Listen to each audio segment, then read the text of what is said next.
My father left me $400 million. My biological siblings sued to cut me out because I'm adopted. They lost and had to pay me $600 million total. Now they're broke and begging me for help. $1 billion split between 3 children. My older siblings challenged the will claiming adopted children shouldn't inherit. The court awarded me everything they wasted fighting me. My name is James Morrison. I'm 35 years old. 5 years ago, my adoptive father died and left me $400 million. His will was explicit. $1,200 million split equally among his 3 children. Victoria, his biological daughter. Alexander, his biological son. And me, James, his adopted son. For $100 million each.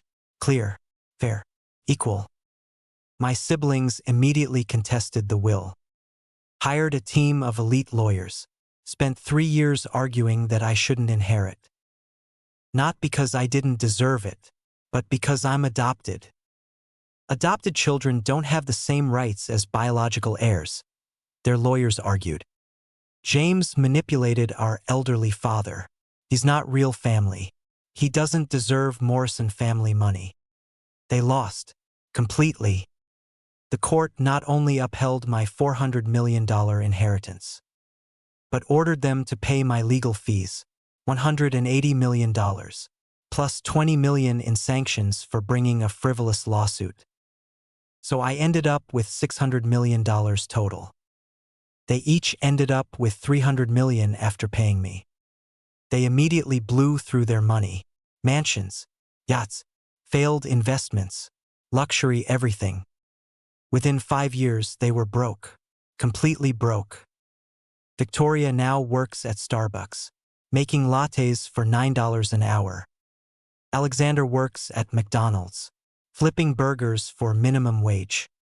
Both are drowning in debt, foreclosures, repossessions, bankruptcy. Last month, they came to me begging for money. We're family. Dad would want you to help us.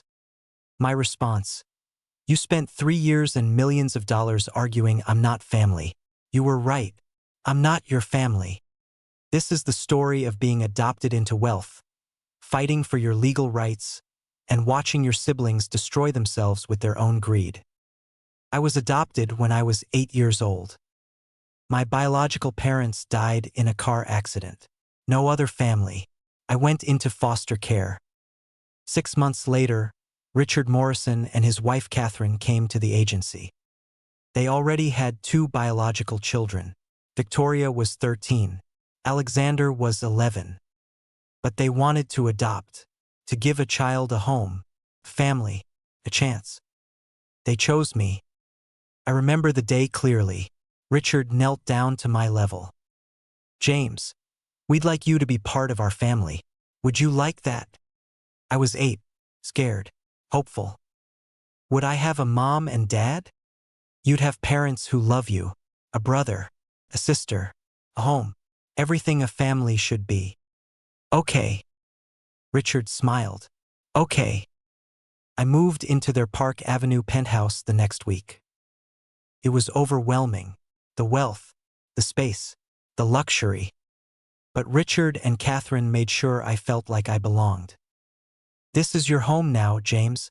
You're our son, just as much as Victoria and Alexander. Catherine passed away when I was 12. Cancer. It was devastating for all of us.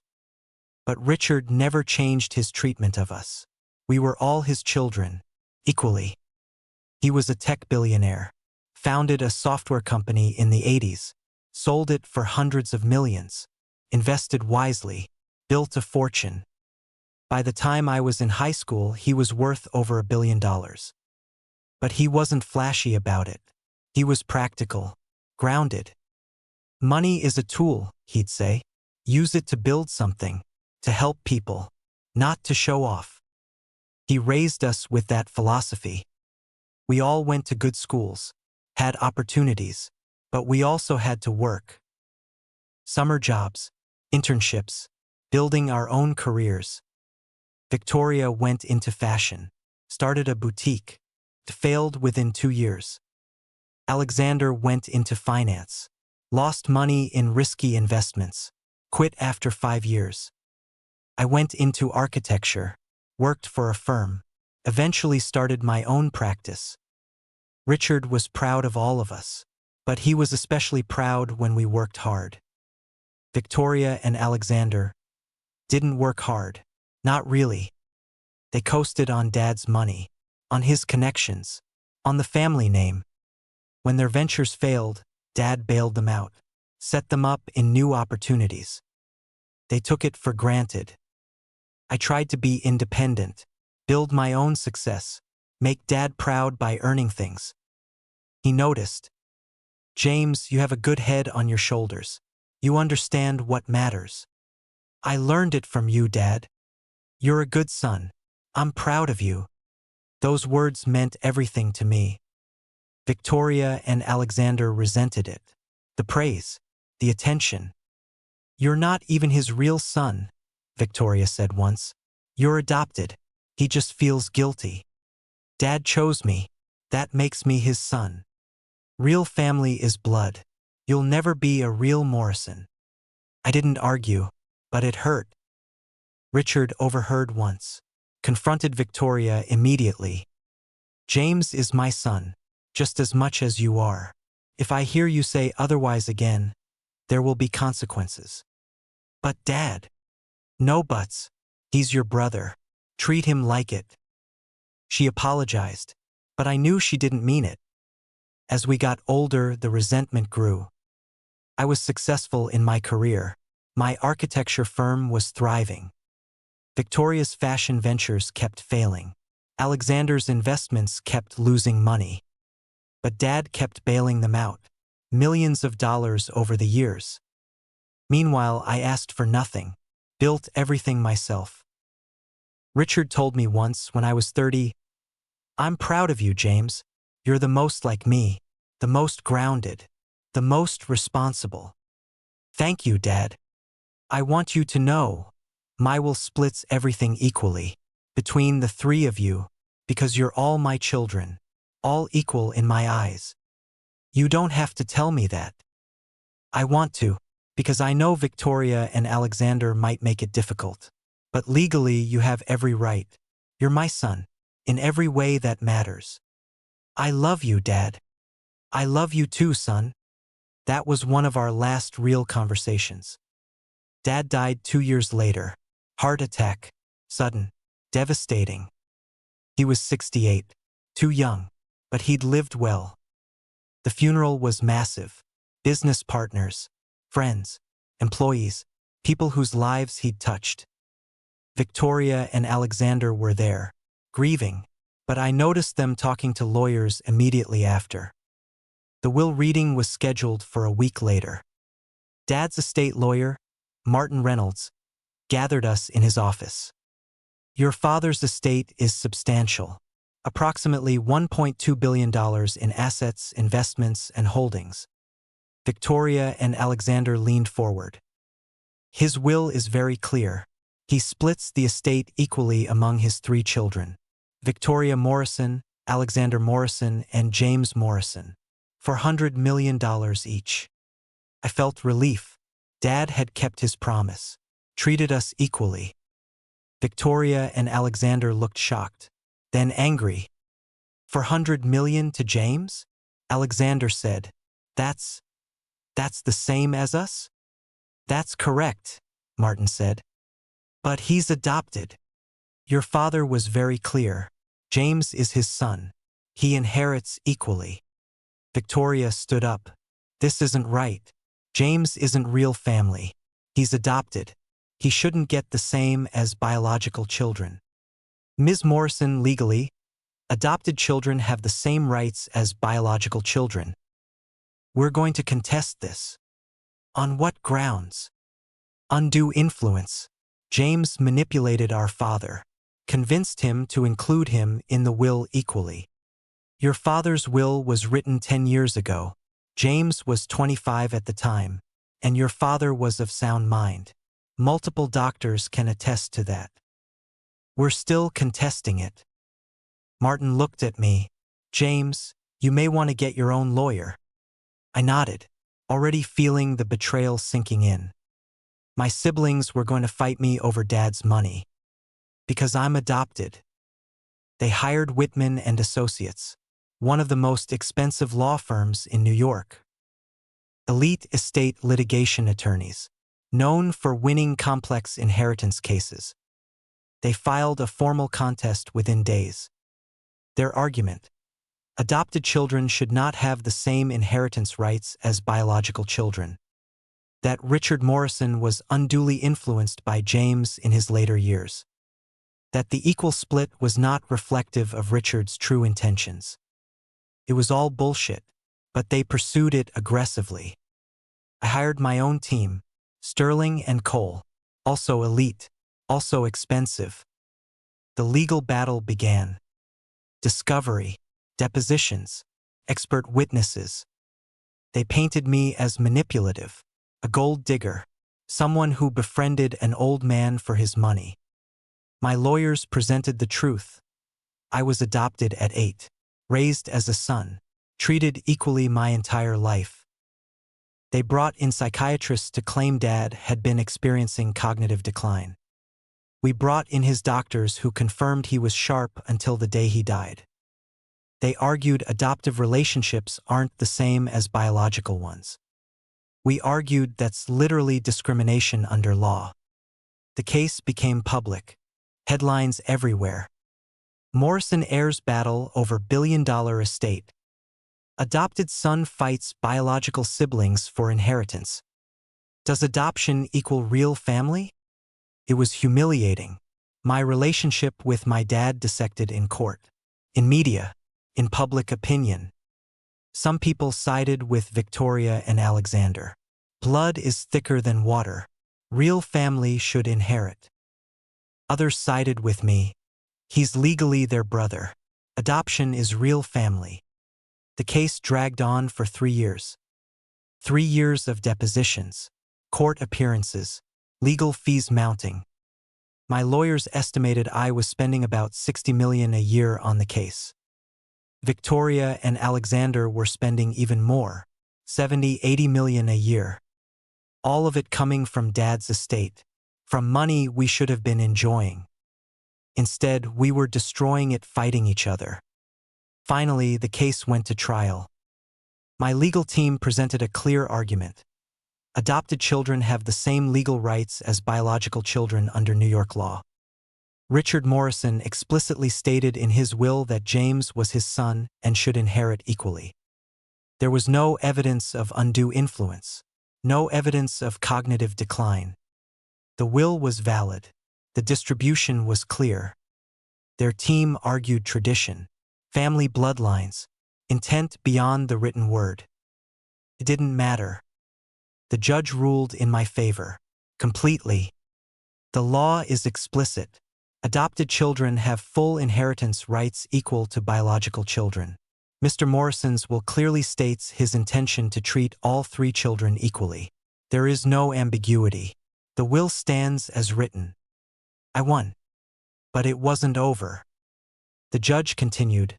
Furthermore, I find that the contest brought by Victoria and Alexander Morrison was frivolous and without merit.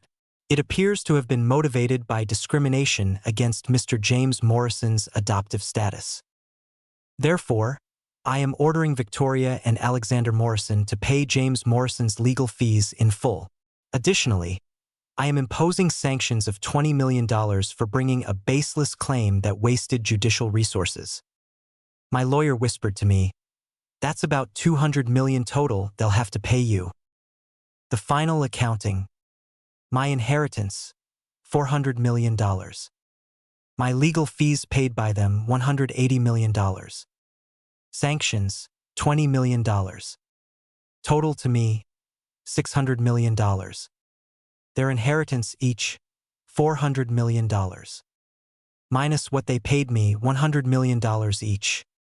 Final to them, $300 million each. They'd spent 3 years fighting me, and ended up with less than they would have had if they just accepted the will. That's karma. Victoria and Alexander were furious after the ruling. Their lawyers tried to appeal. It was rejected. They had to pay me every dollar. I could see the hatred in their eyes at the final settlement conference. "You took our money," Victoria hissed. "I didn't take anything. The court awarded it to me because you brought a frivolous lawsuit. You were never really our brother." "You're right. A real sibling wouldn't have spent 3 years trying to disinherit me. Dad would be ashamed of you. Dad would be ashamed of you. He explicitly wanted me to inherit equally. You tried to undo his wishes." Alexander stepped closer. "We'll never forgive you for this. I'll never forgive you for trying to steal my inheritance because I'm adopted. So I guess we're even." That was the last time we spoke. For 5 years. I took my $600 million and invested it wisely. Real estate, index funds, municipal bonds, conservative, smart investments. Within 5 years, it had grown to $800 million. I bought a penthouse in Manhattan. Not showy, just comfortable. Continued running my architecture firm. Stayed grounded. Donated to charities, adoption organizations, foster care programs. Lived well but not excessively. Exactly how Dad would have wanted. Victoria and Alexander took a different path. Within 6 months of receiving their money, Victoria bought a $50 million mansion in the Hamptons. Alexander bought a yacht, $40 million. They bought luxury cars, designer everything, invested in startups that failed. Victoria tried to launch another fashion line, threw $20 million at it, collapsed within a year. Alexander invested in cryptocurrency at the peak, lost $60 million. They lived like billionaires, but they weren't billionaires. They had $300 million each. That sounds like a lot. It is a lot. But when you spend $5 million a year on lifestyle, $10 million on bad investments, $20 million on toys, it disappears faster than you'd think. Within 3 years, they were each down to about $50 million. Still rich, but no longer wealthy. Within 4 years, they were broke. The mansion was foreclosed, the yacht repossessed, the cars sold. All of it gone. I watched it happen from afar, through mutual acquaintances, through news articles. Morrison heirs declare bankruptcy. Victoria Morrison's fashion empire collapses. Alexander Morrison loses fortune in failed investments. Part of me felt vindicated. They'd tried to steal my inheritance. Now they'd destroyed their own. Part of me felt sad. They were still the people I'd grown up with, even if they'd betrayed me. But mostly I felt nothing. They'd made their choices, faced their consequences. Then, last month, I got a call from an unknown number. "James? It's Victoria." I almost hung up, didn't. "What do you want?" I need to talk to you. Can we meet?" "Why?" "Please. It's important. I'll come to you." Against my better judgment, I agreed. She came to my office the next day. I barely recognized her. She'd aged, looked tired, worn. "Thank you for seeing me," she said. "What do you want, Victoria?" "I need help. Financial help."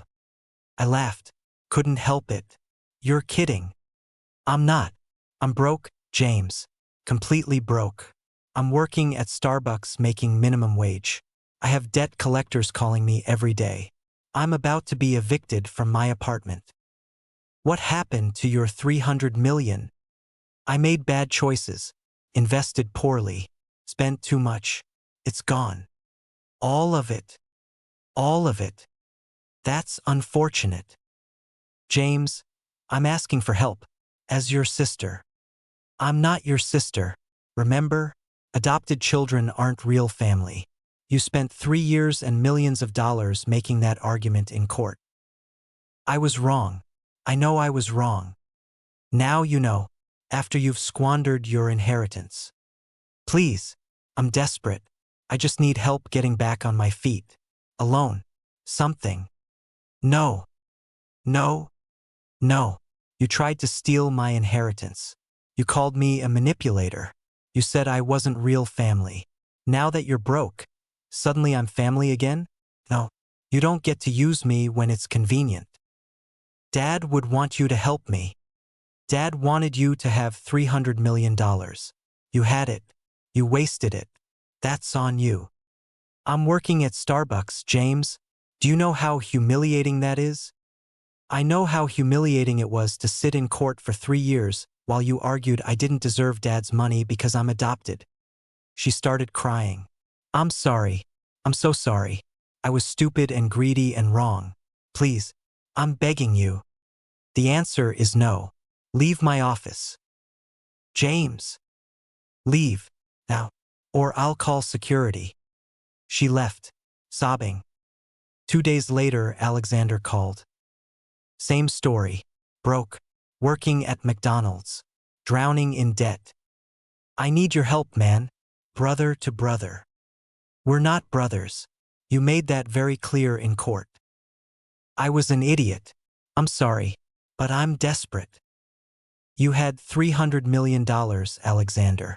How did you lose it all? Bad investments. Lifestyle. Things got out of control. That's not my problem. Please, just a loan. I'll pay you back. With what? Your McDonald's salary. I'll figure it out. Please, we're family. You spent 3 years arguing we're not family. You were right. James, I'm working minimum wage. I'm living in a studio apartment. I have creditors threatening to sue me. And whose fault is that? I made mistakes, but you're my brother. You should help me. I'm your adopted brother, which according to you means I'm not really your brother at all. So no, figure it out yourself. I hung up. They've called multiple times since. I don't answer. They've shown up at my office. I have security remove them. They've tried emailing. I blocked them. They even tried going to the media. Billionaire refuses to help struggling siblings. The headline made me laugh. The article painted me as heartless, but it also included the context. They'd sued to disinherit me for being adopted. Public opinion was mixed. Some people thought I should help them. Others thought they got what they deserved. I don't care either way. I'm not responsible for their bad choices, their wasted inheritance, their current situation. They had the same amount Dad wanted them to have, actually less because they chose to fight me. They spent it all. That's on them. A few people have asked me if I feel guilty. I don't. Guilty for what? For not bailing out 2 people who tried to steal my inheritance? For not rewarding their greed and discrimination with charity? No, I don't feel guilty at all. I feel vindicated. They tried to cut me out for being adopted. The court said adopted children are equal. They wasted their money on luxury. I invested mine wisely. They're now working minimum wage. I'm worth $800 million. That's not luck. That's choices and consequences. Dad would be proud of me and disappointed in them, just like he was when he was alive. The difference is now there's no one to bail them out. My name is James Morrison. I'm 35 years old. My adoptive father left me $400 million. My biological siblings tried to steal it because I'm adopted. They lost, had to pay me $200 million more. Now they're broke, working fast food, begging for help. And I'm saying no.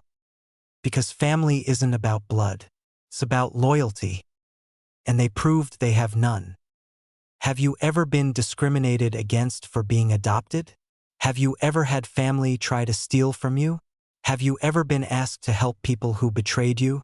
Share your experience in the comments. Sometimes the people who claim blood is thicker are the first to turn on you when money's involved. The thing about being adopted is you always wonder if you really belong. Even in the best families. Even when they treat you well. There's always that voice in the back of your head. You're not really theirs. Richard and Catherine Morrison did everything right. They made me feel loved, wanted, equal. But Victoria and Alexander reminded me constantly that I wasn't. Not overtly, not always, but in small ways. That's the Morrison knows, Victoria would say, looking at Alexander. We got it from Dad.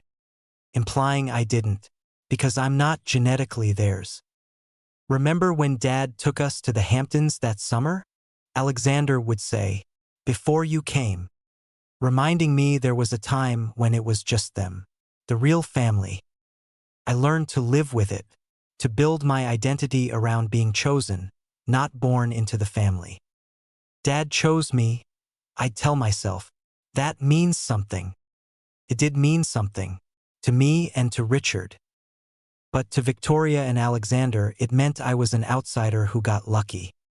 That resentment simmered for years, under the surface, unspoken mostly, until Dad died, until there was money involved. Then it exploded.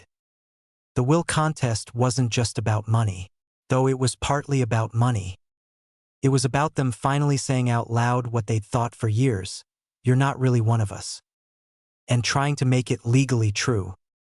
I remember one particularly brutal deposition during the case. Victoria's lawyer questioning me. Mr. Morrison? Or should I say Mr. James, since Morrison isn't your birth name? My legal name is James Morrison. I was adopted. Yes, adopted, at age 8, after your biological parents died. Correct. And Richard Morrison took you in, out of charity. Objection, my lawyer said, mischaracterizes the adoption. I'll rephrase. Richard Morrison adopted you because he felt sorry for an orphan.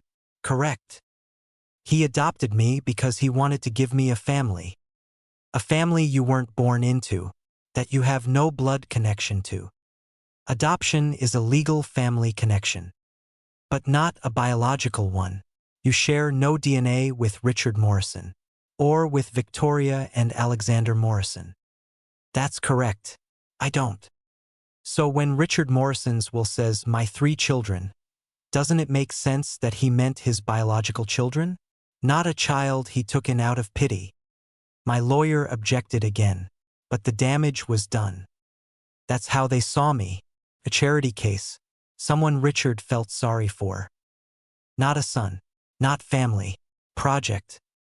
It was devastating to hear, to have that subtext made text. But it also clarified everything. They'd never seen me as a real brother. Never would. The fight wasn't just about money. It was about finally being honest about how they saw me.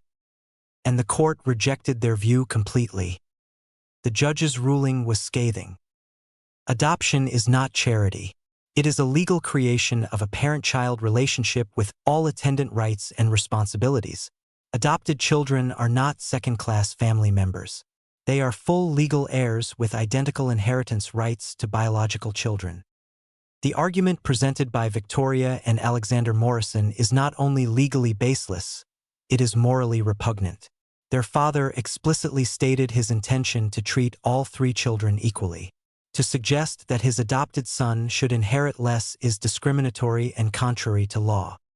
This court will not countenance such arguments. The will stands, and the parties who brought this meritless claim will bear the financial consequences. That ruling felt like vindication, not just legally, personally. A judge, a stranger, understood what Victoria and Alexander refused to. I was Richard's son, fully, completely, equally. The financial consequences were severe for them. $200 million is a lot of money to lose in a lawsuit you initiated. But they'd been so confident, so certain they'd win. Blood is thicker than water, Alexander kept saying. The court will see that. They were wrong, and it cost them dearly. Watching them spend their $300 million was fascinating in a tragic way. I checked their social media occasionally. See the lifestyle. Victoria posted photos from Paris, Milan, Tokyo, first-class everything. Living my best life, Hashtag blessed, hashtag luxury, hashtag heiress. Alexander posted from his yacht, from clubs in Monaco, from private islands. This is how you do it. Hashtag yacht, hashtag wealth, hashtag lifestyle. Neither of them worked. Neither had a real job or career. Just spending, enjoying, showing off. I commented once on Alexander's yacht photo. Just, nice boat. What's the maintenance cost on that?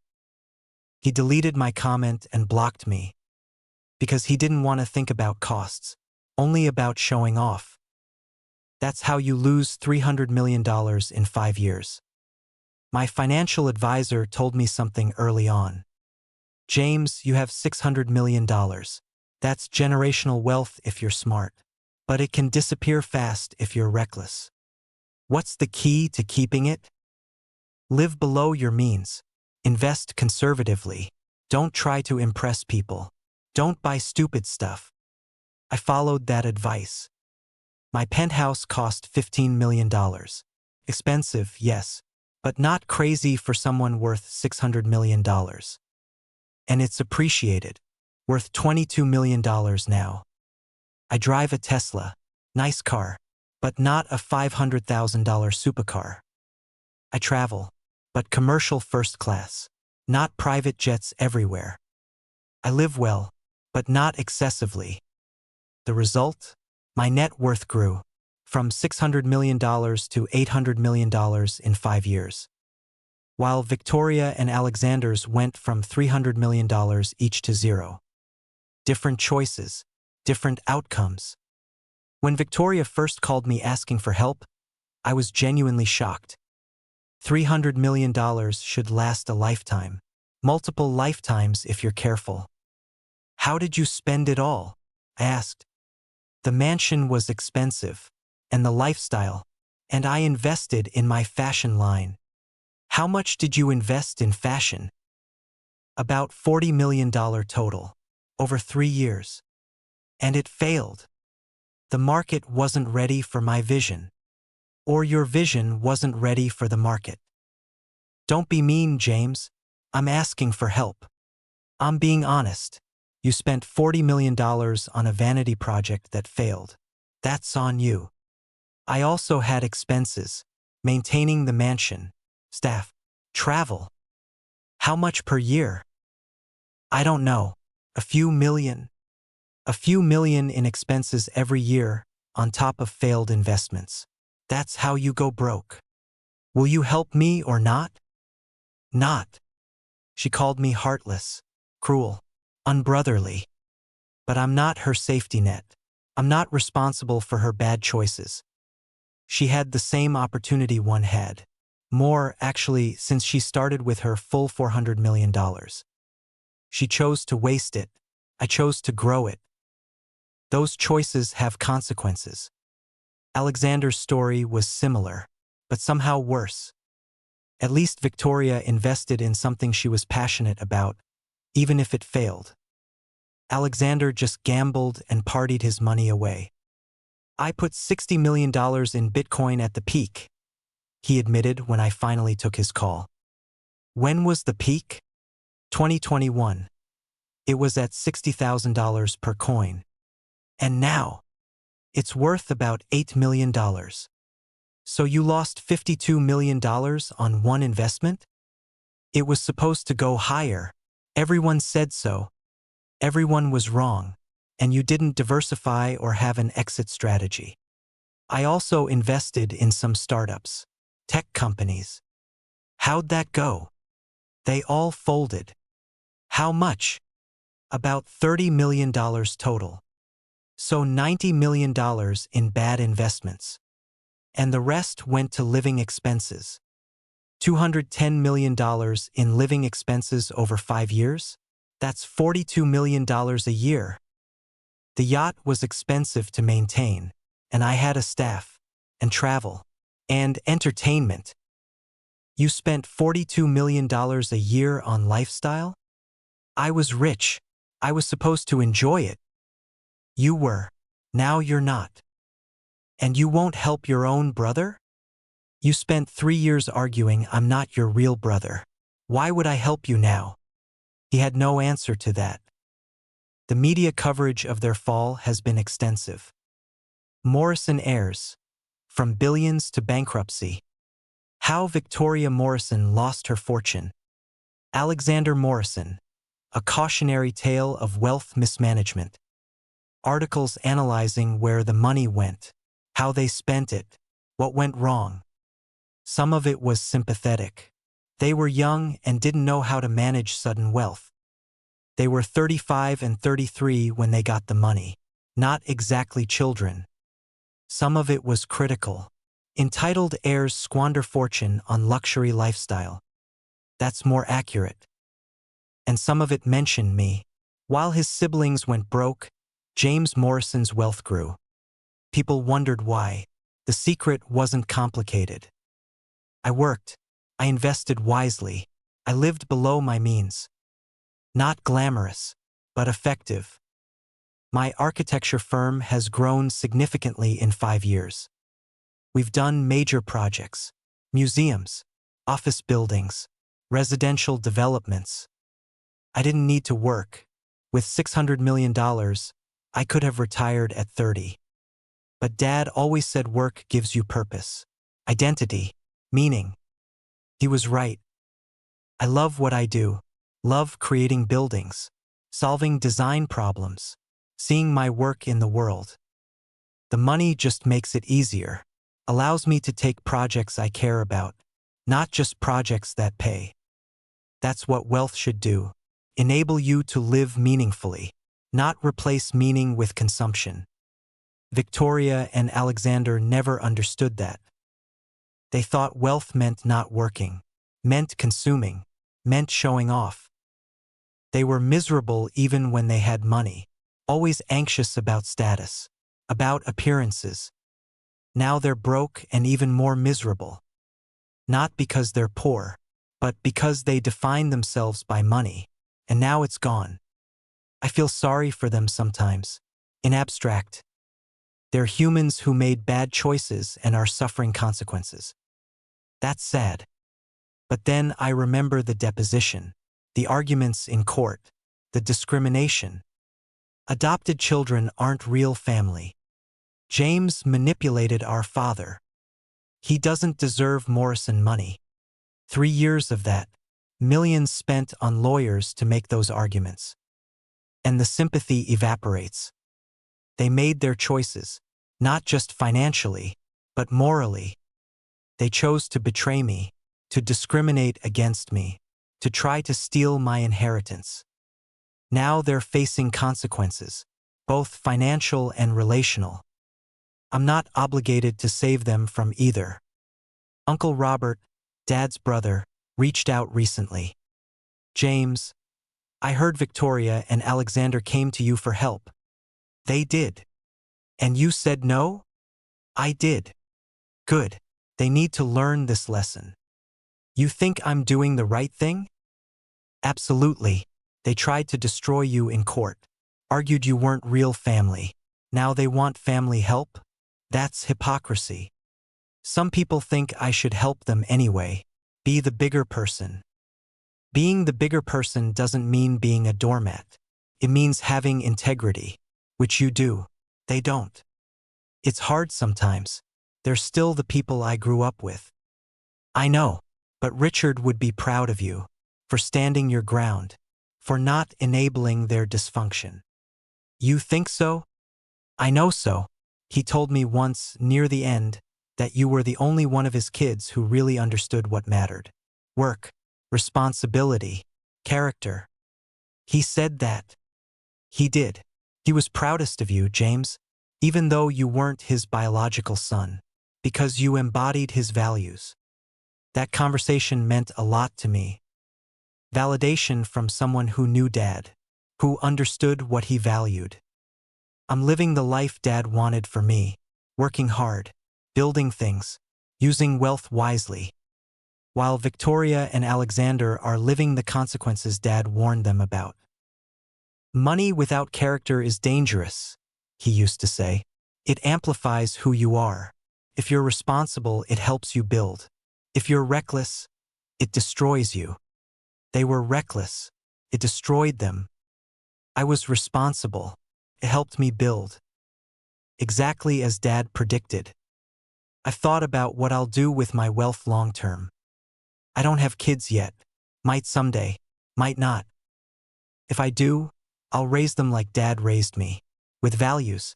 With work ethic. With understanding that money is a tool, not an identity.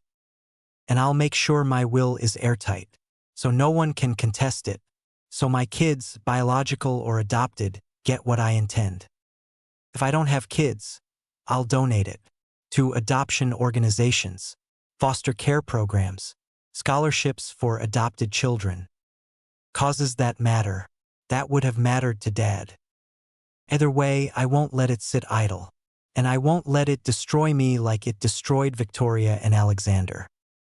That's the real inheritance Dad gave me. Not the money, the wisdom to use it well. Victoria texted me yesterday. I'm being evicted next week.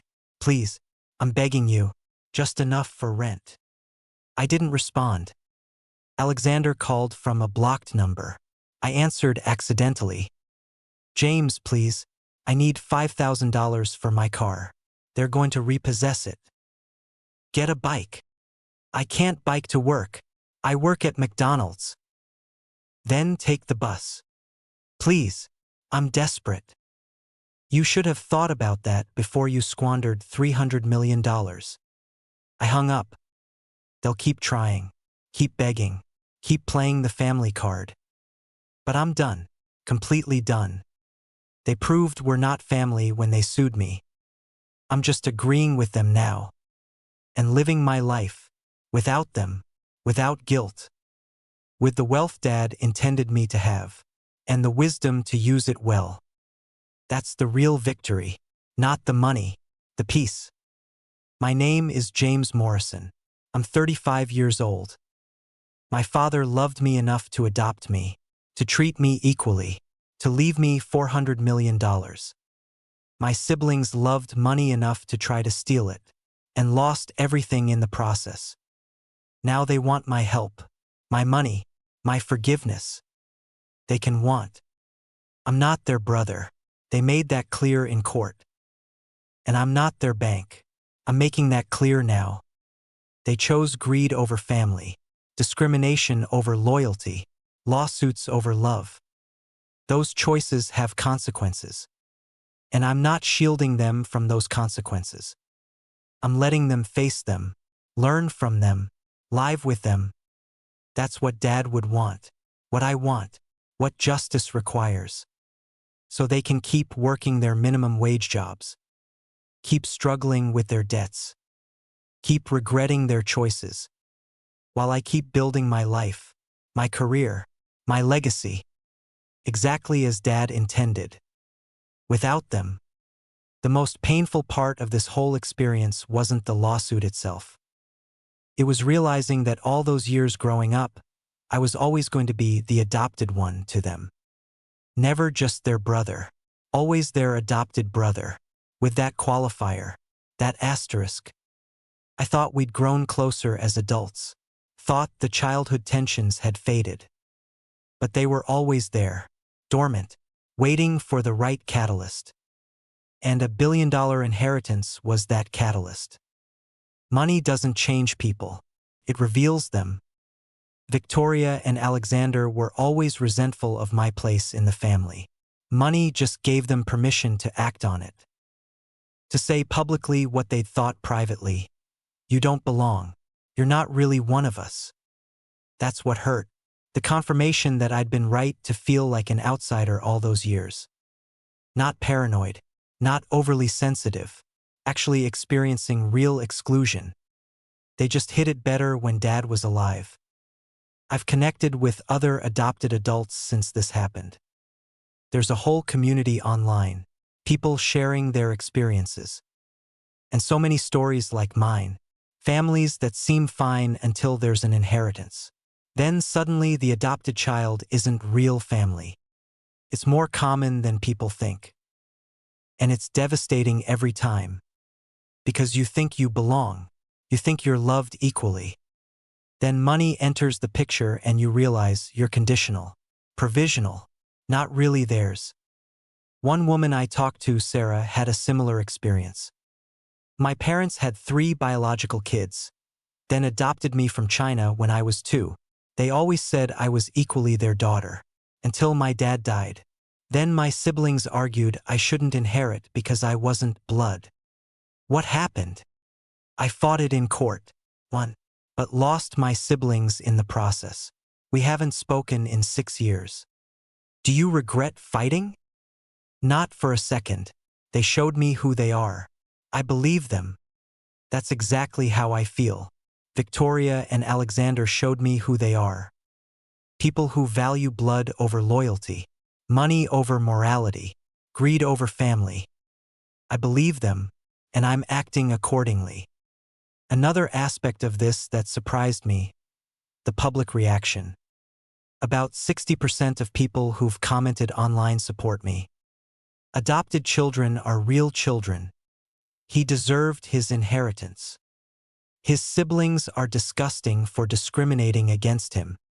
They wasted their money, now they want his? Ridiculous. But about 40% support Victoria and Alexander. Blood family should inherit. That's tradition. He was adopted, not born into the family. There's a difference. He should help his siblings. That's what family does. That 40% shocks me every time. Because they're essentially saying adopted children are second-class family members. That's literally what the law says is discriminatory. But they believe it anyway. It's a reminder that adoption stigma is still very real.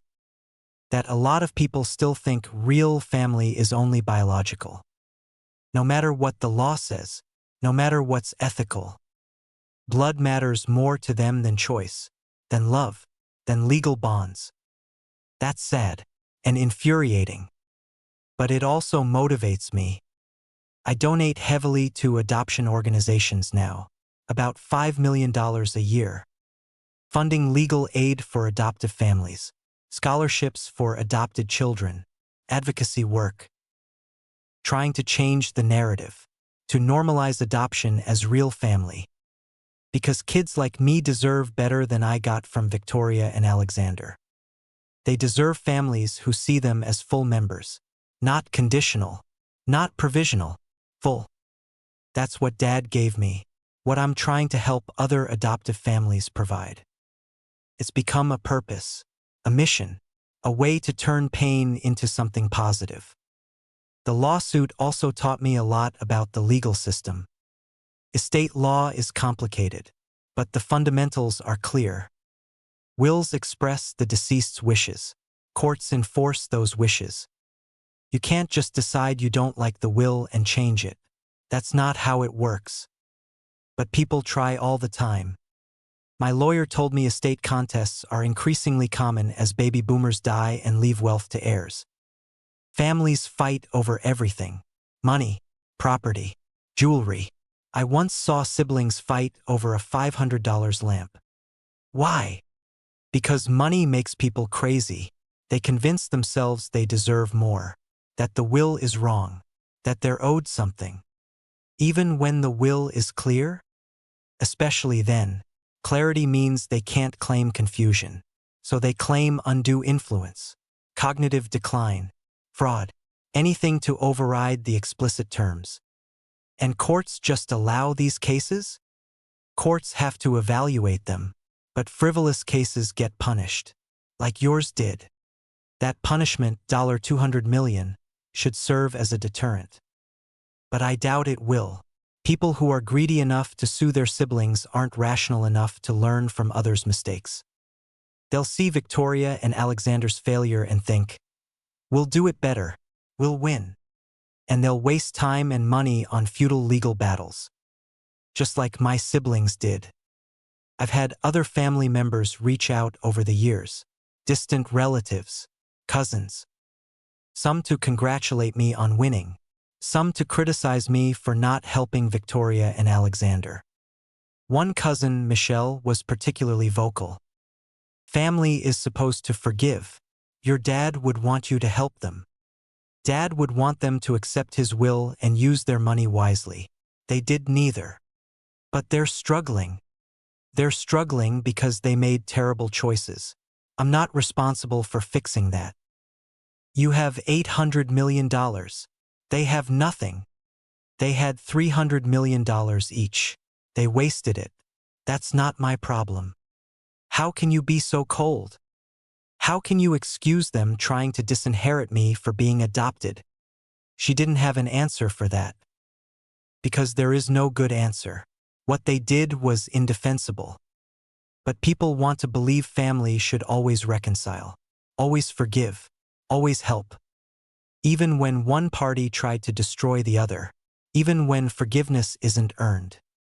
That's naive and harmful, because it puts the burden on the victim to accommodate the aggressor. On me to save Victoria and Alexander from their own choices. I reject that burden. I'm not carrying it. They made their beds. They can lie in them. My girlfriend Jennifer has been amazing through all of this. We met 2 years ago. She's a teacher, makes $60,000 a year, knows nothing about wealth. When I told her my story, she was appalled. They sued you for being adopted? That's disgusting.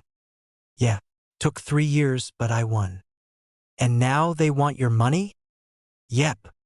After trying to steal from you? Yep. Please tell me you said no. I said no. Good. They sound horrible. She's never tried to access my money, never asked for anything expensive, never treated me differently because I'm wealthy. She loves me for me, not for my net worth. That's rare and precious. We're talking about getting married, building a life together. She wants kids. I'm open to it. And we've talked about adoption specifically. If we can't have biological kids, would you want to adopt? She asked. Absolutely. Adoption gave me my family, my life, everything I have.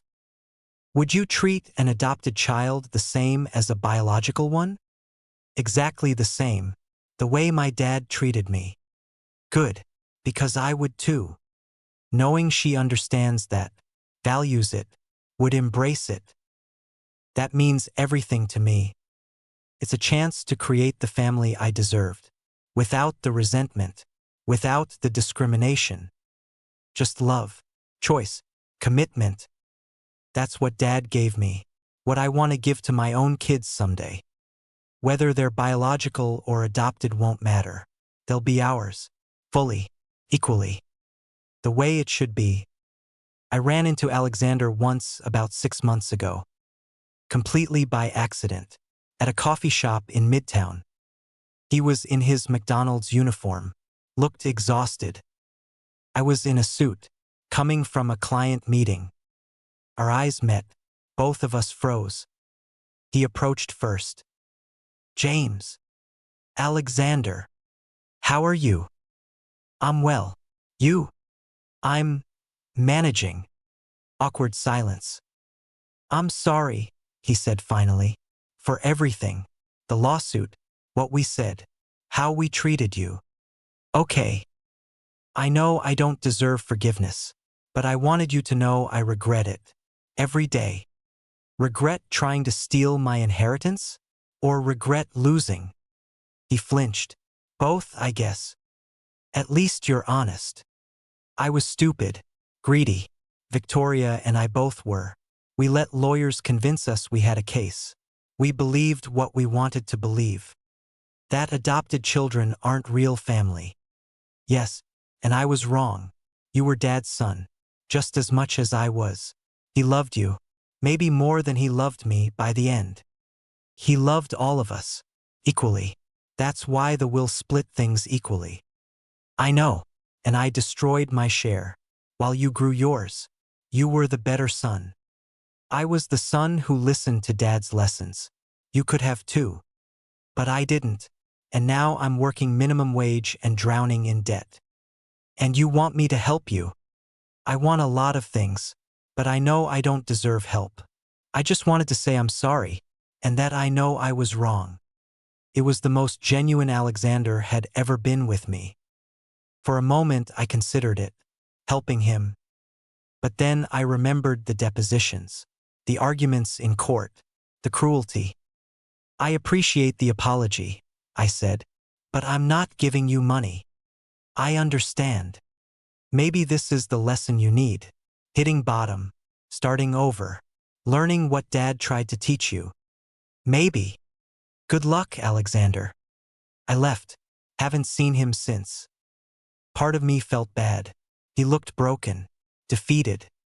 But the bigger part of me felt nothing, just neutral. He made his choices. These are his consequences. I'm not his savior, not his backup plan, not his bank. Just a person he once called brother, before he tried to prove we weren't. Victoria hasn't apologized, hasn't acknowledged wrongdoing. She's just angry, bitter, blaming me for not helping. According to mutual friends, she tells everyone I'm heartless, cruel, that I turned my back on family. She's still playing the victim, still refusing accountability. That's fine. Let her have that narrative. I know the truth. The court knew the truth. Dad knew the truth. That's enough for me. I don't need Victoria's approval, or her apology, or her gratitude. I just need her to leave me alone. Which she mostly does now, after security removed her from my building twice. The last time I felt truly conflicted about this was a year ago. I was at Dad's grave, on the anniversary of his death. Alone, quiet, reflective. Did I do the right thing, Dad? I asked out loud. Letting them fail? Not helping them? I could almost hear his voice. Calm, wise, clear. You did exactly right, son. They need to learn what I tried to teach them. The hard way, since they wouldn't learn it the easy way. But they're your children too. Doesn't it break your heart seeing them like this? It breaks my heart that they sued you, that they discriminated against you, that they wasted their inheritance. All of that breaks my heart. You refusing to enable them? That makes me proud. Really? Really? You're the son who understood, who listened, who grew. I'm proud of you, James. Maybe I was projecting. Maybe it was my own thoughts, not his. But it felt real, felt true. And it gave me peace. I'm doing what Dad would want, what's right, what justice requires. Not being cruel, just not being a doormat. There's a difference, and it's important. My name is James Morrison. I'm 35 years old.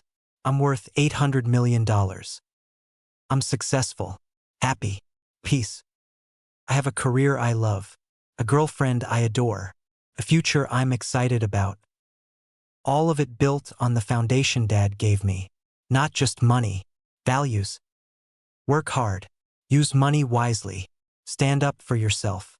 Don't let people use you. I'm living those values every day. While Victoria and Alexander are working minimum wage jobs, drowning in debt, facing the consequences of rejecting those values. That's not my fault, not my responsibility to fix. It's just reality, cause and effect, choices and consequences. They chose to sue me, to discriminate against me, to waste their inheritance. I chose to fight back, to invest wisely, to live with integrity. We're all living with those choices now. And I'm fine with where mine have led me. Can they say the same? If you believe that adopted children deserve equal inheritance rights, hit that like button and subscribe, because adoption is real family, and people who don't understand that don't deserve your help when they're desperate. Actions have consequences, and sometimes those consequences are working at McDonald's after you've squandered $300 million. Hashtag they tried to cut me out.